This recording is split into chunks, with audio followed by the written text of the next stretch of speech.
May pahayag dito ang ating Department of Migrant Workers Secretary Hans Kakdak tungkol nga sa inanunsyo nilang dagdag sweldo para sa mga OFW domestic workers na galing sa $400 magiging $500 na.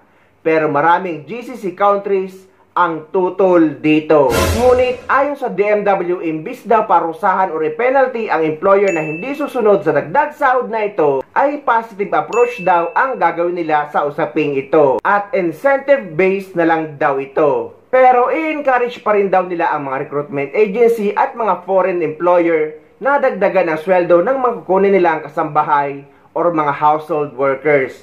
Pero hindi daw nila ito pipilitin. Sa minimum wage increase, kung saan ang magiging approach natin dito from $400 to $500, we will take on a positive approach, as we'd like to call it, in contrast to a negative or punitive or penalty-based approach. Ang approach natin dito sa increase ng minimum wage will be positive. Sa tingin natin, kailangan ng ating domestic workers, kung mamarapatin, ibigay sana yung minimum wage increase nila kasi yung wage increase nila kasi sa pangangailangan nila, their basic needs. Ang isang domestic worker sa atin, usually merong mga minor children, 2 hanggang 3 malilit na mga batang anak at syempre umaalis sila ng ibang bansa, they leave our country to take care of others, to take care of children of their employers, their employer households. So iniiwanan nila ang kanilang mga anak dito sa Pilipinas. And so the least that could be done is ma-defray yung cost ng kanilang basic needs,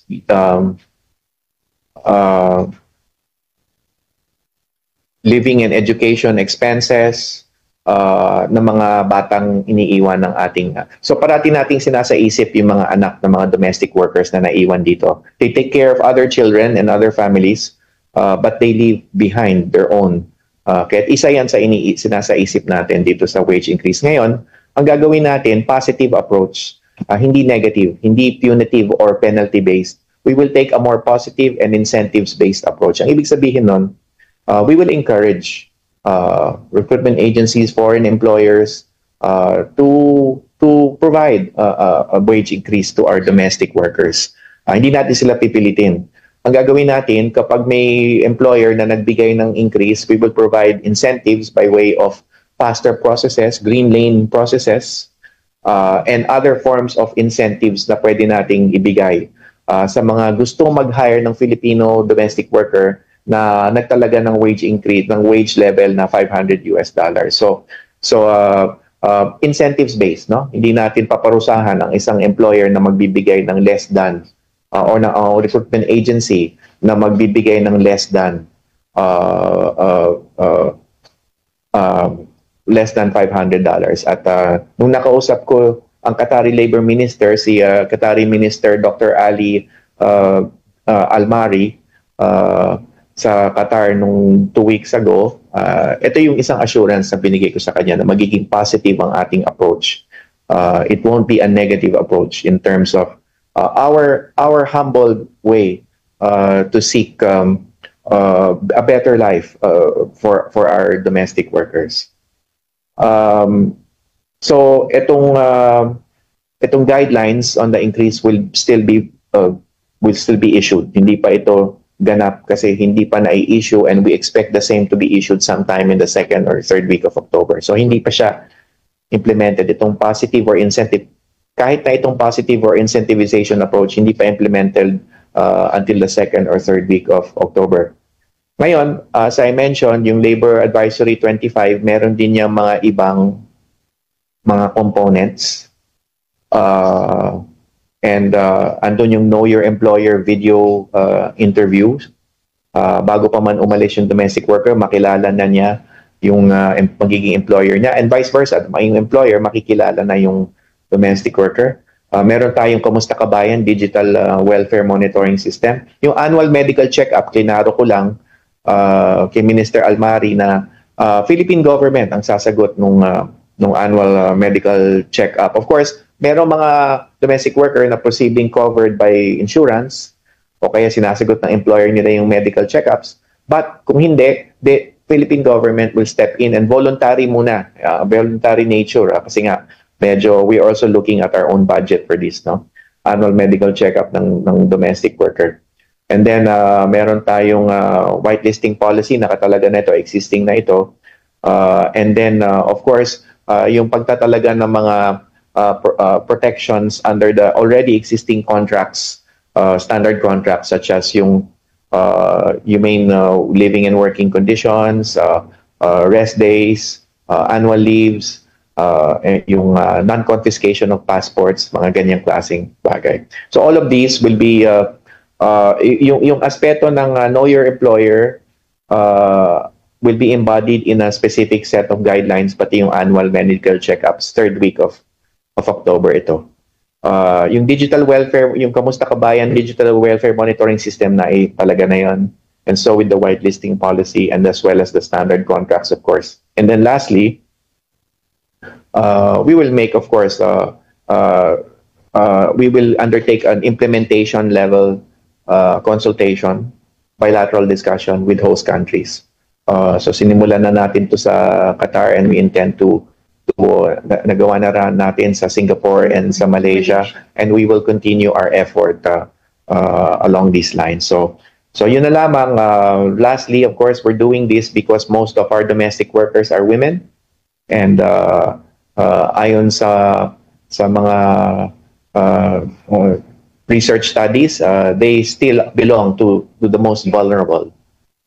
They may be less vulnerable than before because marami ng batas at international conventions protecting them, but they still remain to be the most vulnerable as compared to other job categories. So yun na lamang. Siguro we could open the floor na to questions. Thank you.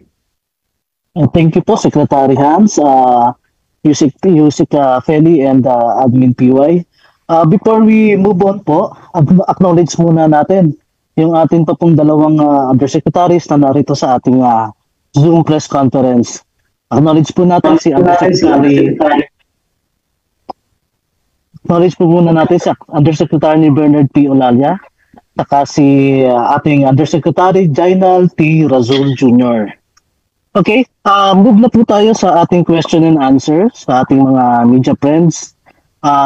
Nangyari po lamang na itap nyo lang po yung hand sa button para po ma-acknowledge tayo kung sino pong unang magtatanong. Saka ano po natin kung sino po ang ating tatanungin sa ating mga officials. So number 1 na nagtaas po ng kamay, it's si Sir Samuel Medenilla ng Business Mirror.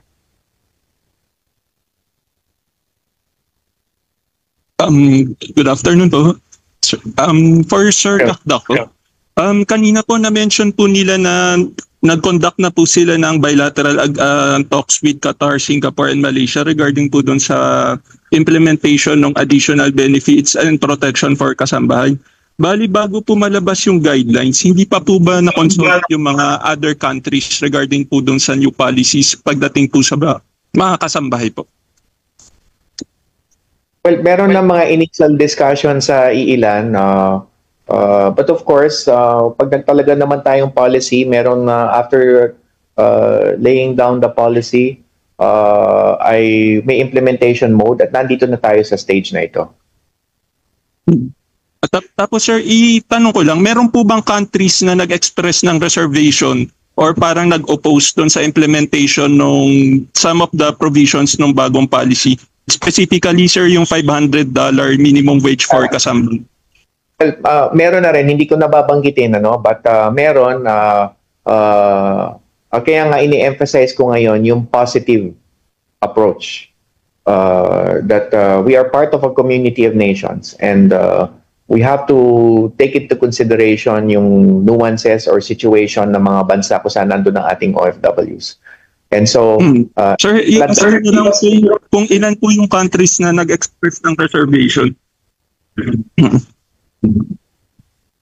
Hindi ko ipapahayag kung ilan yung countries, but rest assured, kasi I don't want Sam to identify particular countries. No, I don't want to put any particular country in a spot.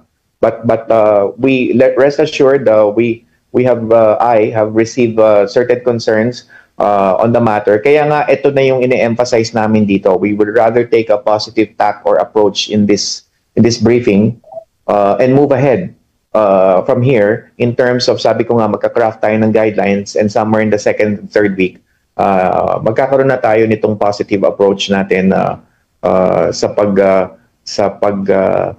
kakaroon ng yung incentives-based program doon sa mga nais magpatupad ng $500 increase para sa ating mga domestic workers.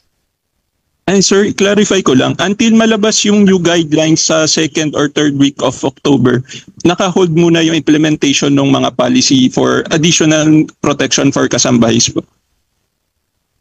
Yung iba kasi pwede nang mauna than others, pero isa sa unahin natin yung pagkakasabay naman yan. Nakalagay naman doon sa labor advisory, di ba? Implementation phase pa ito. Kaya't halos magsasabay-sabay siguro ito. But as I said, yung Kamusta Kabayan... Sir, yung last lang po sa akin regarding dun sa guideline. I was just about to say, Sam, na yung sa Kamusta Kabayan na una na yon, pati sa whitelisting at saka meron na rin tayong standard contracts. Sir, yung... so dito na lamang sa minimum wage at saka sa wage at saka sa yung isa yung annual medical checkup at saka yung know your employer, yung sa tatlong aspeto na yan. Sir, last na lang yung pagdating po doon pag na-implement na yung bagong guidelines for incentive, in essence magiging parang voluntary lang po siya.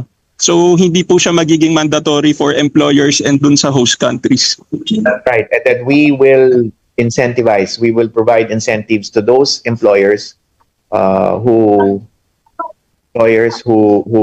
grant the increase. Actually, tungkol sa usaping ito, dahil nakaabot na ito sa aming employer. Wala naman daw problema kung magtataas ng sweldo mula sa minimum na $400 papunta sa $500. Yan kung aaprobahan ng gobyerno ng United Arab Emirates na magiging resulta sa pag-uusap ng gobyerno ng Pilipinas at mga GCC country, isa na dyan ang United Arab Emirates. Ngunit eto nga ang nakakalungkot dahil marami sa GCC countries ang tutol sa dagdag sahod na ito.